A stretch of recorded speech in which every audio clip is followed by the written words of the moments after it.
You can't throw a penny into the air and not hit something about race in America. I was going to ask you that. I thought I've been thinking about this for days. I was going to ask you that. Are we ever going to get rid of that? Is there ever going to be America without racism? I mean, I'm starting to believe no, because there have been great people who have come before us and articulated the issues perfectly, and America not only doesn't get it, but refuses to get it. It comes back to this like 1776 project, and what every college student in a decent history class says, wow, I had no idea that really was our history. Like, how come I wasn't taught this before? We wouldn't have to be doing this if this were taught correctly the first time, if we were honest the first time around, if we didn't build all of our history on myth. The greatest scam in California is the missions and the mission project that every California kid used to have to do. All of the teachers believed that there really was this noble young priest who was able to build these missions and help out these natives. Junipero Serra was the father of California. In reality, in the 1880s, no one had heard of Junipero Serra. And then somebody writes a book about hacienda living in this book, Ramona, which was intended to shed light on the mistreatment of natives. But instead, all the white people from the Midwest are like, oh, read this page. Oh, that sounds so gorgeous. Listen to the way that they ride horses. Ooh, honey, let's stay in a hacienda next summer. Exactly. Like the Mission Inn, right? Adobe.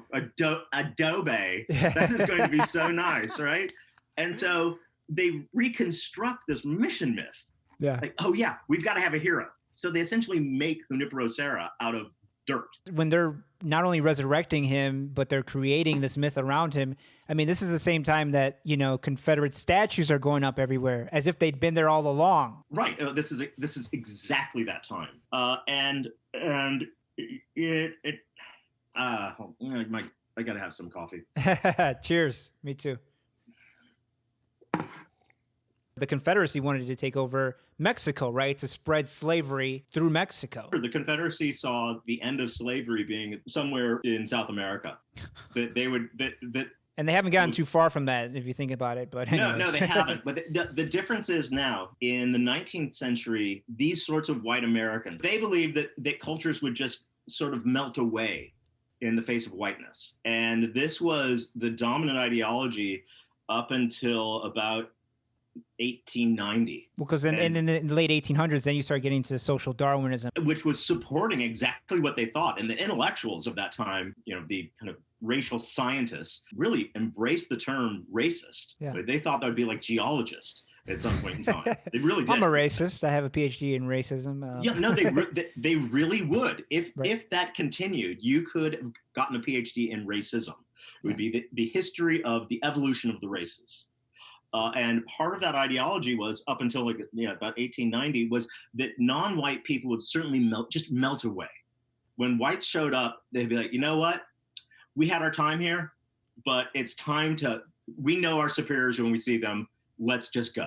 The idea for the South was, yeah, all we have to do is keep pushing further south, and those people just run. And that's continued, right? That was a mistake in Vietnam. That's a mistake in Iraq. Right, but the twist comes with immigration around the turn of the century, and then the ideology shifts, saying, "Wait, there is one way that white people can lose, and that's if they get bred out of existence." Their rhetoric almost is always, we're not racist. You can have your territory. Right. And we're going to have ours. Do not come into my yard. And that's only because I love my people. Yeah. And you love your people too. But that whole your people, my people, that's also the other fallacy, right? Your people, my people. What's the division there? It's an imaginary line, like the border or something. Now we have border between peoples. That whole social Darwinism is with us, and for the very reason that people look around and they say, and I know Latinos, I know liberal Latinos who, when I met them, they thought, oh, look how black people live. They live in ghettos. Why don't they just move? And they really thought that. There's people who look at the world, is what I mean to say.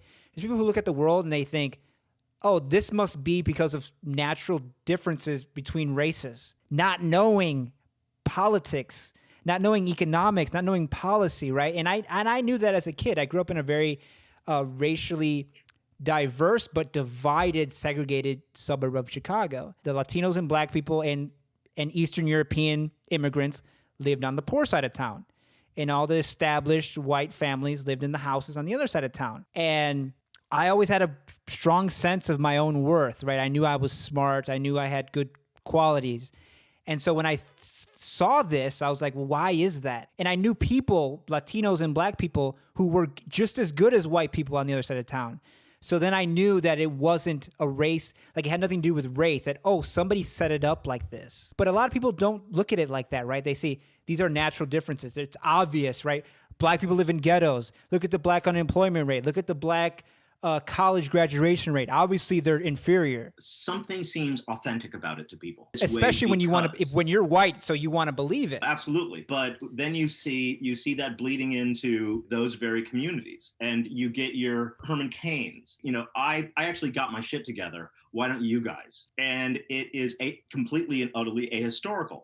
But for white people, there is a really strong logic of why this natural order exists. I watch the NBA Finals. Most of the people on the court are Black. This means that Black people are much better at that sport. They're more athletic. They're more this. They're more that. There are these natural differences. So why is it so taboo for me to say that if there are physical differences, why wouldn't there be, even in slight measures, intellectual differences? That's the whole bell curve controversy, right? So this is the bell curve bullshit. Utterly out of context, ahistorical nonsense, but it feels right. Feels right? It's what Stephen Colbert invented, what George Bush invented, it feels right, you know? It's the truthiness of it. Truthiness, yes. As a white dude who grew up in a suburban LA, mostly white community, not entirely, but dominantly white, you're inculcated with this at all times. It just seems the natural order, in the same way that the religion you're raised with, I couldn't even question that. That is so much a part of my identity. No one ever sat me down and said, hey kid,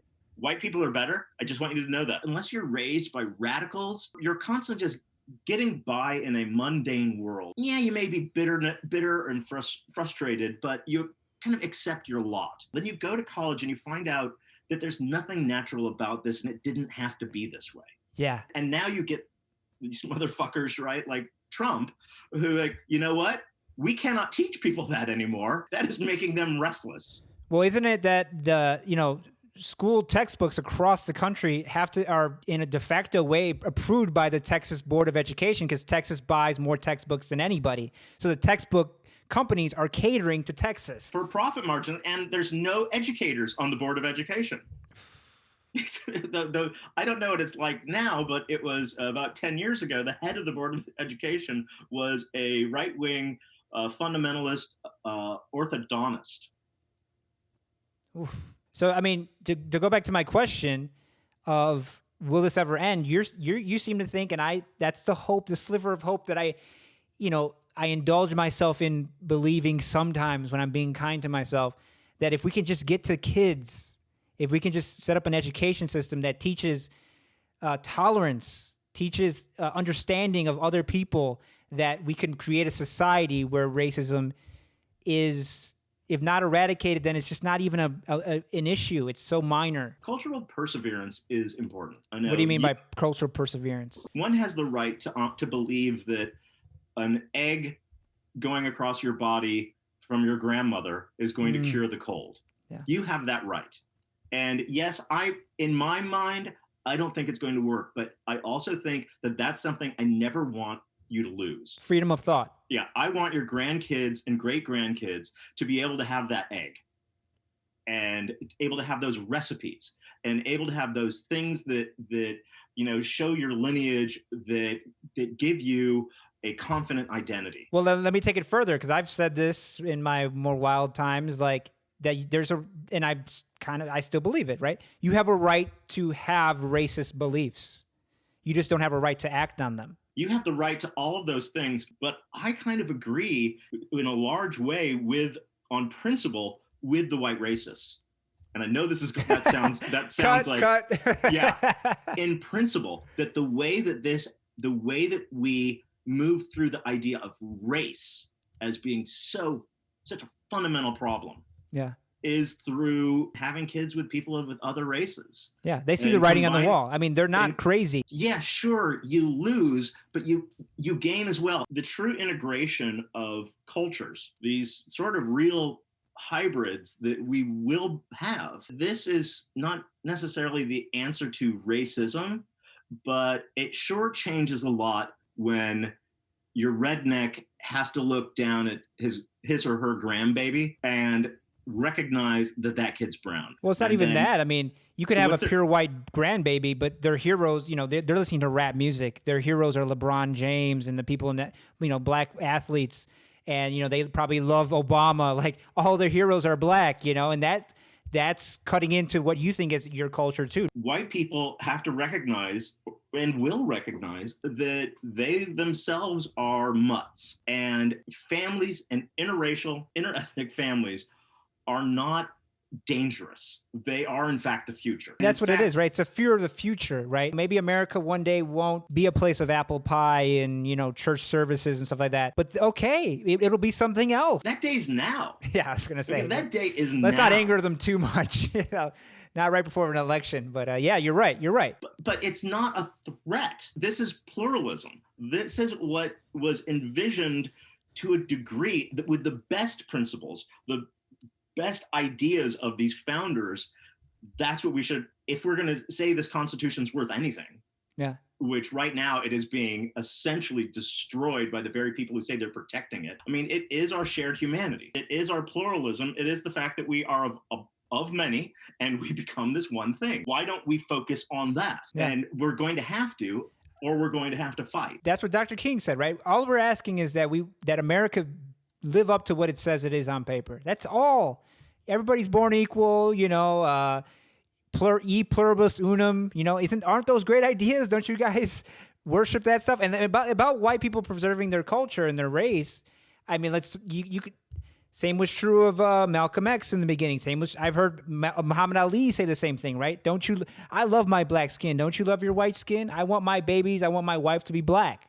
I don't want to eradicate my skin. It's a disease of human nature, right? To have that tribalism. Oh, these people look like me, so I have to stick together. And it just so happens that white people are in power. And just so happens is a loose term, but they're in power, so we're suffering under their racism. But I tell my Latino friends and I tell my black friends all the time, do you think it'd be any different if black people were in power? It had been in power for 1,000 years, 2,000 years. It's that thing that we need to get rid of, that my people, your people, mine, yours.